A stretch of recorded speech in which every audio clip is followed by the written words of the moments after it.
उपचुनाव होना है तो कुशेश्वर याद है, उपचुनाव होना है तारापुर याद है। इस बार अवाम ने मन बनाया, नीतीश जी आपके साथ निश्चय ने जिस तरीके से इस बिहार की अवाम को धोखा दिया है, इस बार अवाम तैयार बैठी है आपके साथ छल करने के लिए और अंजू देवी का समर्थन करने के लिए। आपको ये बताऊं कि ये तो हमारा बेस है कुशेश्वर स्थान, और 30 तारीख के बाद 2 तारीख की गिनती में एहसास होगा कि उस वक्त आपके चैनल को मेरी ये बात याद आएगी कि यहाँ की आवाम ने जो अंदर अंदर मन बनाया है वो विस्फोट करेगा 2 तारीख को। और नीतीश जी कुशेश्वर के लिए जो किया, हम तो आपको कहते हैं आपके चैनल से कि जो लोग वोट मांगता है कुशेश्वर में, हम तो बताते हैं कि हमने 32 कमरा बनवाया स्टील से, हम बताते हैं कि दूरसंचार का टावर मेरा बनाया हुआ है, हम बताते हैं कि रेलवे लाइन का जो सपना कुशेश्वर के लोगों ने देखा था उसको पूरा करने का काम हमारे आदरणीय नेता ने किया। बिहार में 2 सीटों पर उपचुनाव हो रहा है, एक तारापुर और दूसरा कुशेश्वर स्थान की सीटें हैं। लड़ाई बड़ा ही दिलचस्प है क्योंकि एक तरफ एनडीए गठबंधन, दूसरी तरफ महागठबंधन, तो महागठबंधन में बिखराव है, लेकिन सबकी नज़रें इस बात को लेकर सबसे ज़्यादा टिकी हुई हैं कि चिराग पासवान के धुरंधर क्या करते हैं। एक तरफ चिराग पासवान की पार्टी भी बिखरती हुई नजर आ रही है, वहीं दूसरी तरफ चिराग पासवान जो ऐलान कर रहे हैं नीतीश कुमार को लेकर, वो भी धरातल पर नजर आता है। विधायक दल की संख्या जदयू की घट गई है और बिहार में जदयू तीसरे पैदान पर फिसल कर चली गई है। हमारे साथ चिराग गुट यानी लोजपा चिराग गुट के महासचिव, राष्ट्रीय महासचिव हैं कैफी साहब। सर, जिस प्रकार से 2020 विधानसभा चुनाव में जो आप लोगों ने ऐलान किया जदयू का विधायक दल का संख्या घटाने का, वो तो घट गया, लेकिन अभी 4 दिनों से लगातार मैं इस क्षेत्र का दौरा कर रहा हूँ, धरातल पर कुछ वैसा कुशेश्वर स्थान में पार्टी का कैडर नजर नहीं आते हैं। वजह क्या है? सबसे पहले तो आपको संशोधन कर दें कि लोक जनशक्ति पार्टी चिराग गुट नहीं, लोक जनशक्ति पार्टी रामविलास, जिसका चुनाव निशान हेलीकॉप्टर।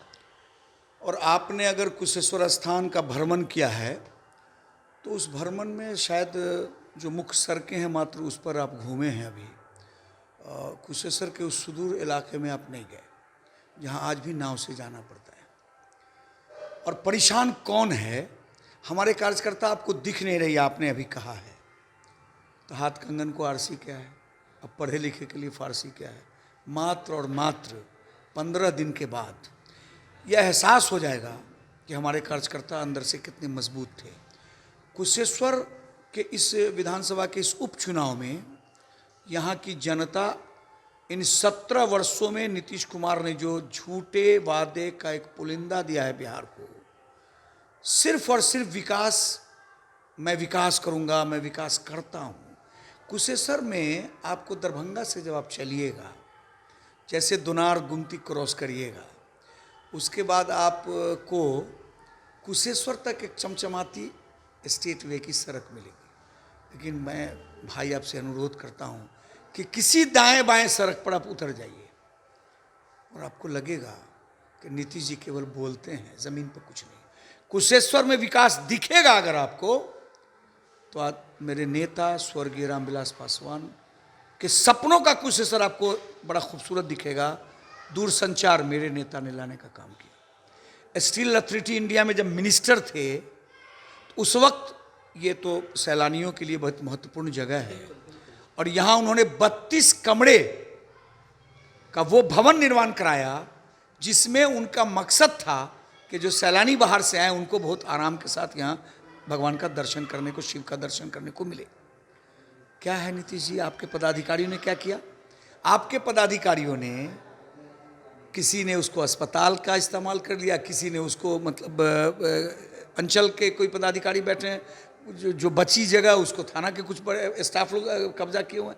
मेरा भाई, आपको आपके पास 17 वर्षों में इन कार्यालयों को खोलने की जगह नहीं मिली। कुशेश्वर में आप भवन नहीं दे सके अपने विभाग के लोगों को, और रामविलास जी ने जो भवन दिया था वो दिया था इस कुशेश्वर की जो नगरी है, बाबा की नगरी, उसके दर्शन के लिए जो सैलानी आने थे उनके रहने के लिए वो 32 कमरों का खूबसूरत भवन दिया। उसको आप इस्तेमाल करो, हम विकास कर रहे हैं। रेलवे लाइन जिस व्यक्ति ने लाया उसका नाम रामविलास पासवान।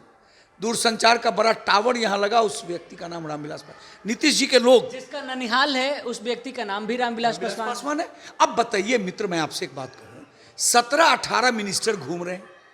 आपके परिवार में कोई बच्चा अगर 365 दिन लगातार पढ़ता हो, परीक्षा के दिन भी उसी तरह पढ़ के वो फर्स्ट डिवीजन में पास कर जाएगा। वो बच्चा दिन रात पढ़ता है, चुनाव जिस वक्त उसका प्रोग्राम निकल जाता है परीक्षा का, उस वक्त वो 24 घंटा लगेगा आपको कि बाप रे बाप, क्योंकि 365 दिन में उसने केवल घूमने का काम किया, क्रिकेट खेला, इधर उधर दोस्तों के साथ मटर गश्ती किया। तो किया तो इन्होंने मटर गश्ती, तो आज संजय जी लगे हैं, मदन सहनी लगे हैं, मुकेश सहनी लगे हैं। और सबसे बड़ी बात है, मैं पूछना चाहता हूँ चुनाव आयोग से आपके माध्यम से, डिप्टी स्पीकर संवैधानिक पद है, महेश्वर जी अपनी बात भूल जाते हैं। महेश्वर जी साधारण व्यक्ति अब नहीं है, महेश्वर जी एमएलए नहीं है, महेश्वर जी नीतीश की सरकार के मिनिस्टर नहीं है, महेश्वर जी विधानसभा के उपाध्यक्ष हैं। कम से कम अपनी गरिमा बचावें।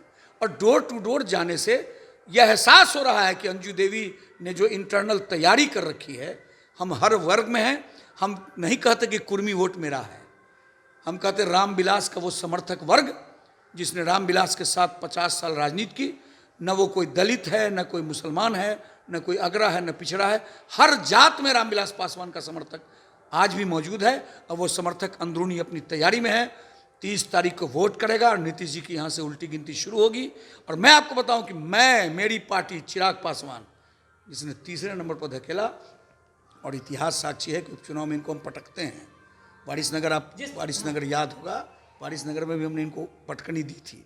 और ये उपचुनाव भी अंजू देवी जैसी मजबूत उम्मीदवार हमारे साथ हैं, हर वर्ग का समर्थन इनके साथ है, और हम इनको निश्चित रूप से पटकनी देंगे। हमेशा विकास का जिक्र किया जाता है, विकास को लेकर चर्चाएं होती है, चाहे वो इंडिया गठबंधन हो या फिर विकास विपक्ष हो। एक तरफ विकास के नाम पर ही एनडीए गठबंधन वोट मांग रही है, दूसरी तरफ आप विकास को लेकर के ही नीतीश कुमार का खिलाफत करेंगे। रोड मैप क्या है आप लोगों का? कुशेश्वर स्थान में अगर यहाँ की आवाम ने मुझको आशीर्वाद दिया, तो वो सड़कें जहाँ आज भी नाव चल रही है, बताइए आप। और एक मिनट रुककर हम जरा थोड़ा सा करेक्ट करेंगे आपको कि केवल हाईवे हमने नहीं घूमा है, हम उन क्षेत्रों में भी गए हैं जहां पर रोड नहीं है, और वो भी बदहाल स्थिति हमने अपने जनता को दिखाया है, और पब्लिक ओपिनियन भी दिखाया है। हमने नहीं बताया, पब्लिक ओपिनियन बताया। मैं आपको मित्र बताऊं कि मैं केवल मैं हाईवे की बात आपसे किया। असल प्रॉब्लम क्या है कि इनके मंत्रियों को फेस करना पड़ रहा है। अभी नितिन नवीन को दुनिया जानती थी कि 29 मार्च को शायद डेथ हुआ तारापुर के स्वर्गीय विधायक जी का। ये सबको पता है कि 6 महीना के अंदर चुनाव हो जाएगा, ये होना है, वैधानिक मजबूरी थी चुनाव होने की। तब नितिन नवीन एक सड़क की घोषणा करते हैं, ये सड़क मैं बनवा दूंगा। नितिन जी, इससे पहले के याद नहीं था कुशेश्वर?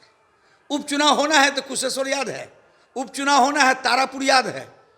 इस बार आवाम ने मन बनाया, नीतीश जी आपके साथ निश्चय ने जिस तरीके से इस बिहार की आवाम को धोखा दिया है, इस बार आवाम तैयार बैठी है आपके साथ छल करने के लिए और अंजू देवी का समर्थन करने के लिए। अच्छा, इतना आप लगातार दावे कर रहे हैं, लेकिन आप सबों के जो विपक्षी हैं, जो सत्ताधारी पक्ष है, वो यह कह रहा है कि चिराग पासवान की पार्टी या फिर उनके समर्थक बी टीम की तरह काम कर रहे हैं। मतलब साफ है कि राजद के लिए आप लोग काम कर रहे हैं। हमको आप बी टीम कहिए, सी टीम कहिए, डी टीम कहिए। 30 तारीख को चुनाव हो जाने, 2 तारीख को पता चलेगा बी टीम कौन है। अरे भाई, ये अमन जो हमारे अभी आपके एनडीए के उम्मीदवार हैं, पंचायत समिति में हैसियत क्या थी सो पता है ना जानकारी आपको कि पंचायत समिति नहीं जीत सके थे। तो हमको पता है, और हम जिस अंजू देवी की चर्चा करते हैं, और हारे भी थे गणेश भारती से। मैंने नाम नहीं लिया, आप ए टीम मैं मीडिया कर्मी हूं, मुझे कोई एतराज नहीं। आपने ए टीम बी टीम जोड़ दिया। मैं आपको ये बताऊं कि ये तो हमारा बेस है कुशेश्वर स्थान, और 30 तारीख के बाद 2 तारीख की गिनती में एहसास होगा कि उस वक्त आपके चैनल को मेरी ये बात याद आएगी कि यहाँ की आवाम ने जो अंदर अंदर मन बनाया है वो विस्फोट करेगा 2 तारीख को। और नीतीश जी को पछतावा होगा कि हमने कहा था कि एनडीए में एक कॉमन मिनिमम प्रोग्राम बनाओ, तो लगा था कि नहीं 7 निश्चय 2 चलेगा। 7 निश्चय की वजह से इस बिहार में जो अभी चुनाव हो रहा है पंचायती राज, बेचारे मुखिया सब जो रिपीट नहीं हो पाए, उस बेचारे की कोई गलती है क्या? इनके पदाधिकारियों ने चोरी किया, कमीशन लिया, बेईमानी किया, गलत मतलब बनाया, टावर टूट गया, ध्वस्त हो गया, टंकी टूट गई। हार गया कौन? हमारा वो मुखिया जो अच्छा सेवक था, अच्छा व्यवहार का लोग था, अच्छी पकड़ थी जिसकी समाज पर, लेकिन उस जल नल के कारण उस मुखिया को हार का सामना करना पड़ा। सारे लोग तैयार बैठे हैं। नीतीश जी से इस बार पता चलेगा नीतीश जी को चुनाव क्या होता है। चलिए कैफी साहब, अब आखिरी सवाल मेरा यह रहेगा कि चुनाव है, नेताजी लोग आते हैं, अपने हिसाब से दावे भी करते हैं, आपकी टीम भी अब लगातार धरातल पर उतर ही गई है। चिराग पासवान का कार्यक्रम भी 18, 19, 20 आप लोग बता रहे हैं। समझ में एक बात नहीं आ रही है, सिर्फ नीतीश कुमार का विरोध करके आप लोग वोट हासिल करेंगे या फिर अपने लिए भी रोड मैप लेकर चल रहे हैं? भाई मेरा रोड मैप स्पष्ट है। मैंने जो मुझको मौका जैसे दिया देश की इस आवाम ने, हमने कुशेश्वर के लिए जो किया, हम तो आपको कहते हैं आपके चैनल से कि जो लोग वोट मांगता है कुशेश्वर में, हम तो बताते हैं कि हमने 32 कमरा बनवाया स्टील से, हम बताते हैं कि दूरसंचार का टावर मेरा बनाया हुआ है, हम बताते हैं कि रेलवे लाइन का जो सपना कुशेश्वर के लोगों ने देखा था उसको पूरा करने का काम हमारे आदरणीय नेता ने किया। चिराग पासवान के पास वो सपना है, विजन, मतलब जो हमारा विजन है बिहार फर्स्ट, बिहारी फर्स्ट। इस कुशेश्वर को जितना खूबसूरत बनाया जा सकता है उसको हम बनाएंगे और हम यहाँ से बदहाली दूर करेंगे, भ्रष्टाचार दूर करेंगे, हम कमीशन बंद करेंगे। हमारी जो उम्मीदवार है अंजू देवी, जब चुनाव जीत के जाएगी उसके बाद का कुशेश्वर आइएगा, आपको दावत देते हैं, बक्सर से एक बार आइए और तब देखिएगा कि कुशेश्वर कितना खूबसूरत। तो एक छोटा सा टेस्ट ही ले लेते हैं कि अभी जन मुद्दे क्या हैं ना। कुशेश्वर नाथ का मंदिर इतना भव्य बना है, आपको क्या लगता है पर्यटन के स्तर पर ये नहीं विख्यात होना चाहिए? एकदम होना चाहिए। अरे हम तो सीतामढ़ी की चर्चा करते हैं, माँ सीता के उस मंदिर की पर्यटन, और हम ये भी आपसे कहना चाहते हैं कि पर्यटन स्थल पर ये विकसित हो, इसीलिए हमने 32 कमरा बनाया था, हमारी सोच वहां है। लेकिन ये पिछले की बातें हैं जो आपने उपलब्धियों के तौर पर आप गिना रहे हैं। एक तरफ नीतीश कुमार का विरोध करेंगे, दूसरी तरफ हम ये चाहते हैं कि विकास के कौन से कार्यों को लेकर के आप लोगों ने रोड मैप बनाया है आगे के लिए, वो हमें बताइए। अब तो मैंने आपको कहा ना कि जो हमने कर दिया वो कर दिया। अब यहाँ जो जनमानस की आवश्यकता दिखती है वो हम निश्चित रूप से पूरा करेंगे।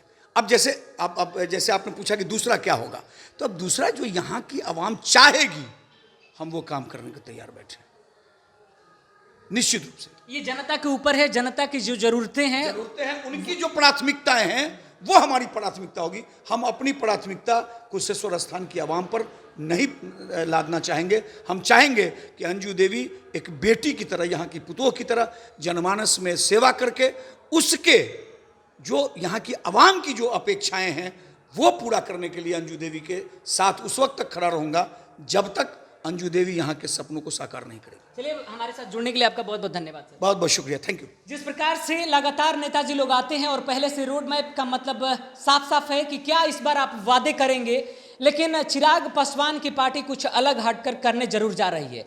वादे इसके पास नहीं है, इरादों के साथ जनता के बीच में होगी और यह जानने की कोशिश करेगी कि जनता के मुख्य समस्याएं क्या है और कैसे उससे निजात पाया जा सकता है।